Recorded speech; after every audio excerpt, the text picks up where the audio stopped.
Yeah. Sir. Genesis chapter 49, verse 1. And Jacob called unto his sons and said, Gather yourselves together, that I may tell you that which shall befall you in the last days. So here it is, Jacob on his deathbed, our father Jacob on his deathbed, like mentioned in the other, concerning the other brethren. Our father Jacob in Genesis 49 is now telling each tribe, each son, what will befall their children, so that we can recognize who they are in the last days. So when people claim that there's no way you can trace Israel in the last days because they're scattered in the churches, when they make mention in that, they're lying. They're telling an untruth. Jacob told his sons what will befall their children in the last days. So there's a way of identifying those children if you look at the prophecies that Jacob gave each of his sons. Right? Read. Verse 2. Gather yourselves together and hear, ye sons of Jacob. Come on. And hearken unto Israel your father. Reuben, thou art my firstborn, my might and the beginning of my strength. So Rehoboam or Reuben was the firstborn. Read. The excellency of dignity and the excellency of power. Unstable as water, thou shalt not excel. So the prophecy of Reuben, Jacob's first son, is that he would not excel. Now normally, the first son is what? The heir to the father. So most people ask, well, why is it Reuben didn't get accredited with any priesthood or kingship, being the first son of Jacob? How did he lose his portion as the firstborn or heir? Well, Jacob is going to tell you, he's unstable as water. Read. Thou shalt not excel, because thou wentest up to thy father's bed. Thy went up unto thy father's bed. Read. Then defilest thou it. It says he defiled it because Jacob had a wife by the name of Bilhah. One of the handmaids was his wife. One night, Bilhah was drinking, and Reuben was drinking. He went upstairs while his father was asleep and dealt with his father's wife. And in the Testament of Reuben, which is also part of the 12 patriarchs, even Reuben wrote of his remorse for that one act, not realizing that one act would change everything concerning not him, but his children. And then he made a proclamation throughout all the sons of Jacob to not to fall to the sin of the point where you are inebriated or drinking and make a decision that will cause the rest of your life and change the rest of your life. And to also straddle your members when it comes to accountability. A greatest man is a man of discipline, that's able, even when things are coming at them, are able to look at what's going on and understand that it could be a life or death decision and say, no, the pleasure of sleep or pleasure of a moment is not worth what I'll lose or what we'll lose. And see, and that's what Reuben, think about, Reuben was the firstborn of Israel. Everything, the promises of Abraham and Isaac and Jacob lied on Reuben. What did Reuben receive? Unstable as water.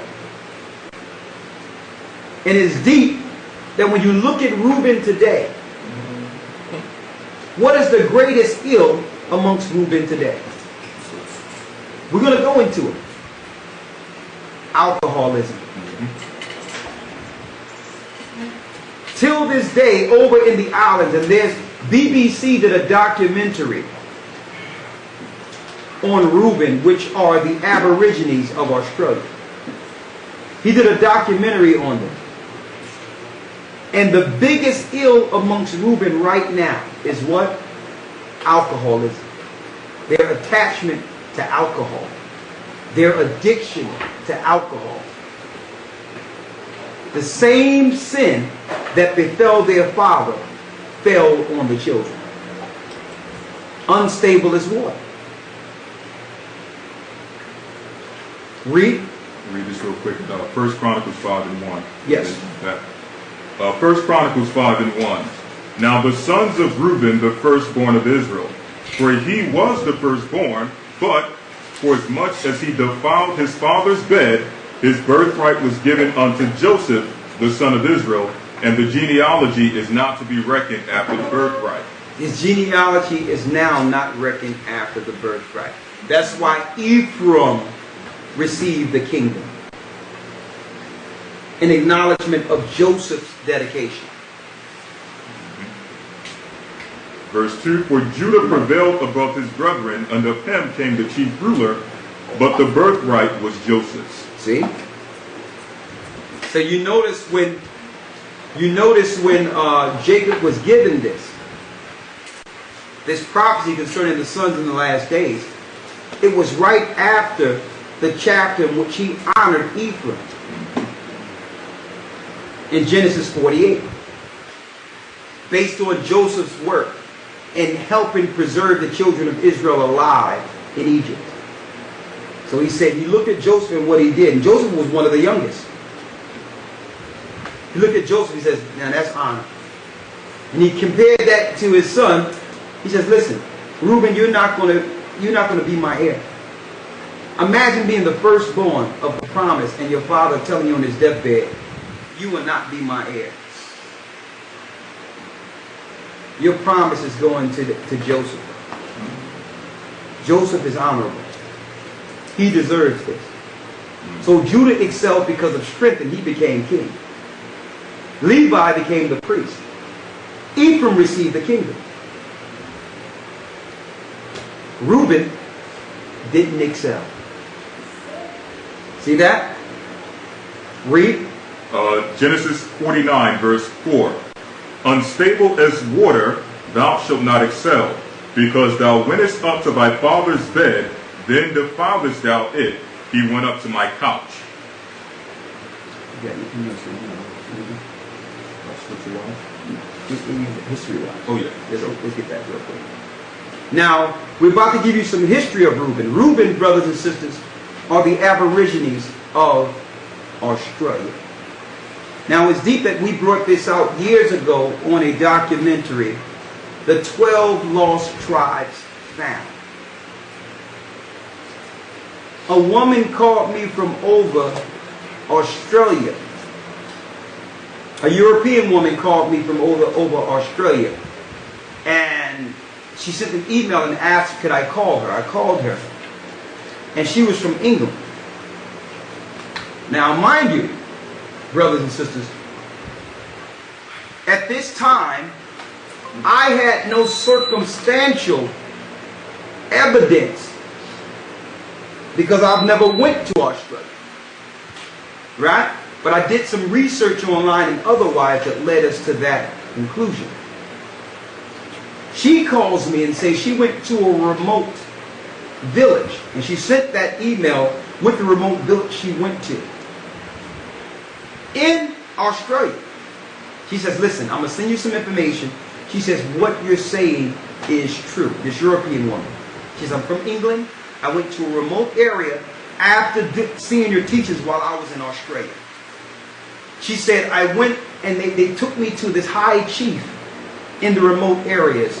She says, it took about an hour driving in the forest in order to find this remote area for their chiefs. And she asked them, with knowing my teachings, she didn't ask them, were they Reuben? She asked, who are you from the 12 tribes of Israel? And the chief says, we're from Reuben, but we don't know how we got here. Now check that out. She says, I don't know who you are. I don't know what's going on. First she was asking, she says, are you, and I'm not, she says, are you and that other fellow, could you be the two witnesses? I'm like, listen, sister, I'm not into none of this witnesses stuff. I'm a servant of the Most High. and I'm just here to teach. She says, I've been trying to figure something out. I went to your teachings. I was in Australia, and while I was there, I knew it was God. She said Jesus. She said, so I went to a remote area, and I asked the chiefs which one of the tribes you are, and this chief said, I'm from Reuben, but we lost the history of how we got here. She says, what you're saying is true. You're on to something. I'm like, well, thank you. I'm like, thank you. Are you baptized? Would you like to become a part of the church?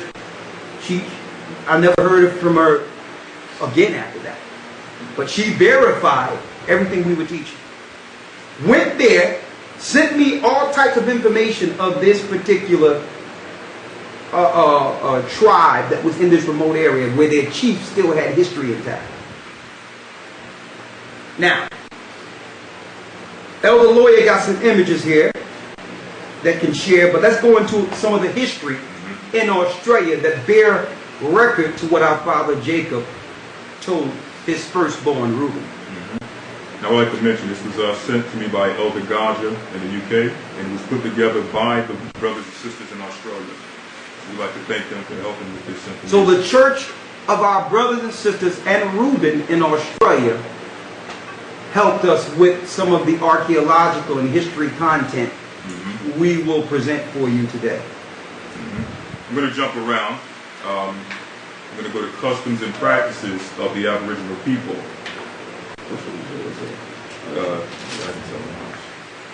You got more than that. It says, Tudor Parfit, professor of modern Jewish studies, Black Jews in Africa and the Americas, page 111. There are both oral and written explanations that trace the origins of the Igbo. This is going into the Igbo tribe. Let me get on Reuben. They put a lot of different information. It's a lot of information in there. The Aboriginal people of Australia. It says the Aboriginal people of Australia have customs which are also similar to the Jews. Although there is no written history of the Aboriginal people, all customs and culture have been passed down from generation to generation from the elders, who have practices and knowledge in their minds. These customs include circumcision, laws on marriage, animal totems, wearing of fringes and breastplates. Wearing of fringes and breastplates, and there's a picture of a young lady, even though they going off with this mask and all that. But as you can see, she got the borders of blue with the fringes on her. As you can see it. And a lot of them didn't realize why these customs were applied amongst the Aborigines, right? Go on.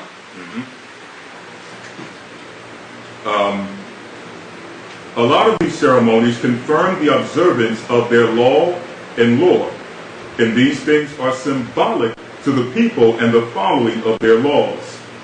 The Aboriginal people's cultural practices of ceremony, song, and dance is the equivalent of how the Western world practices religion through prayer, etc. The Aboriginal people, or to the Aboriginal people, everything is connected. When speaking to Aboriginal people today, they have no memory of being anywhere else outside of Australia. See that? That's what, believe it or not, I did not go over this with Lawyer before. I just made that statement. They don't have no proof of how they got there, but it's a remote island. So how could they have gotten into Australia, an island, without being attached to something before that?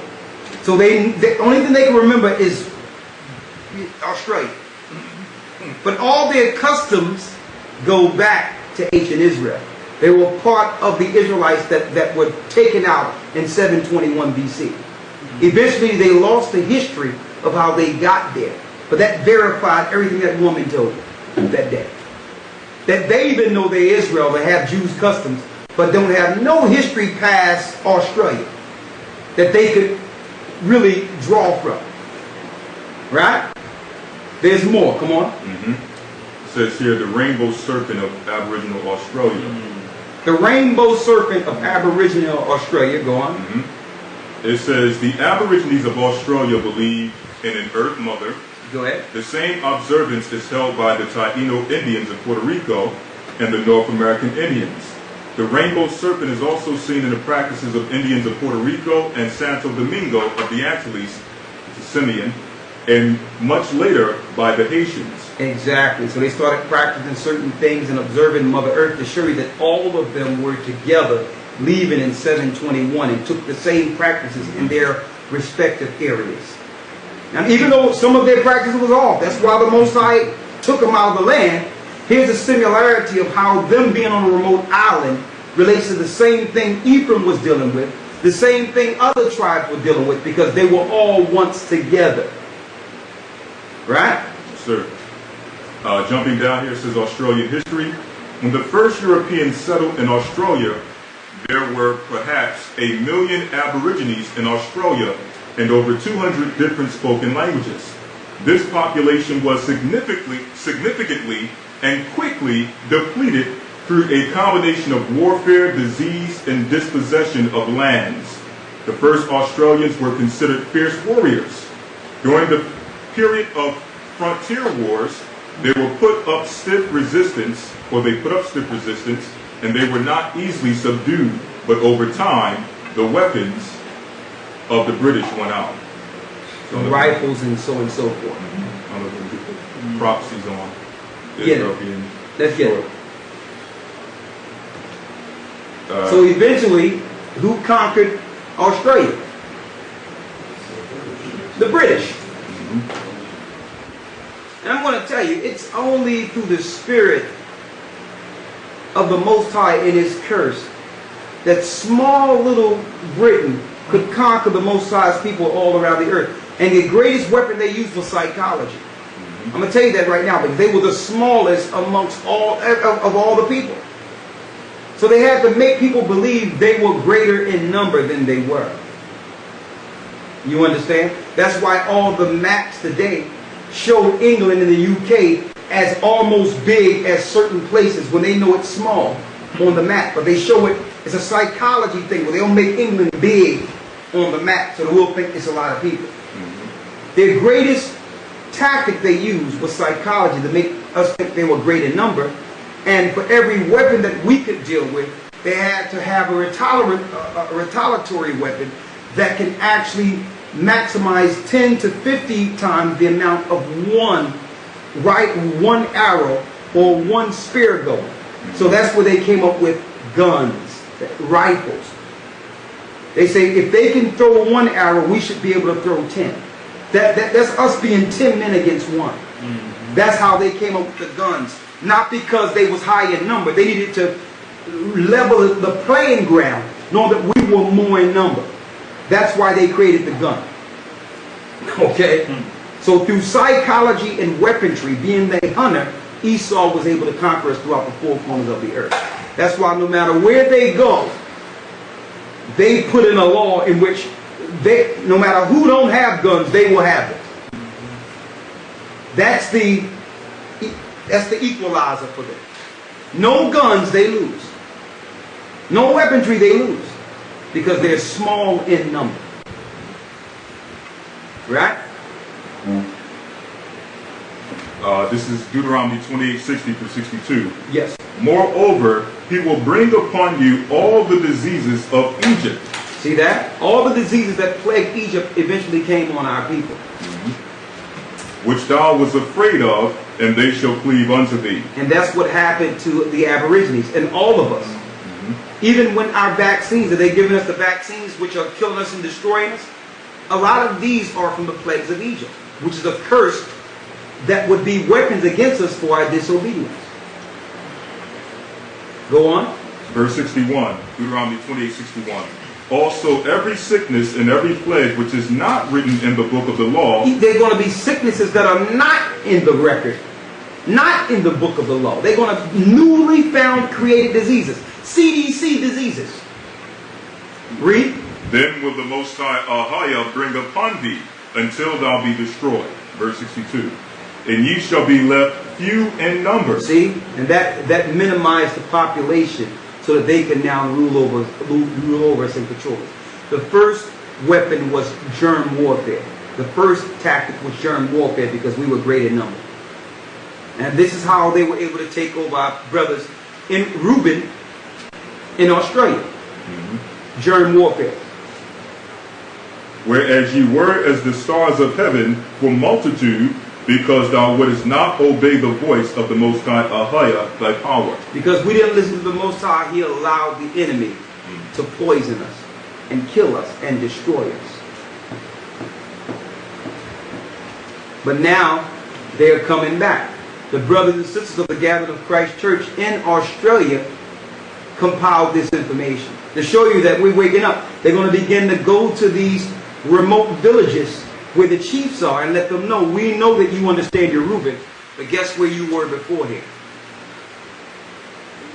Okay? We're going to let the chiefs know that they are now to lead their people to the great spirit in the sky named Ahijah and his son who died for their sins. And that they ought to baptize their people and bring them back to the truth of the Most High.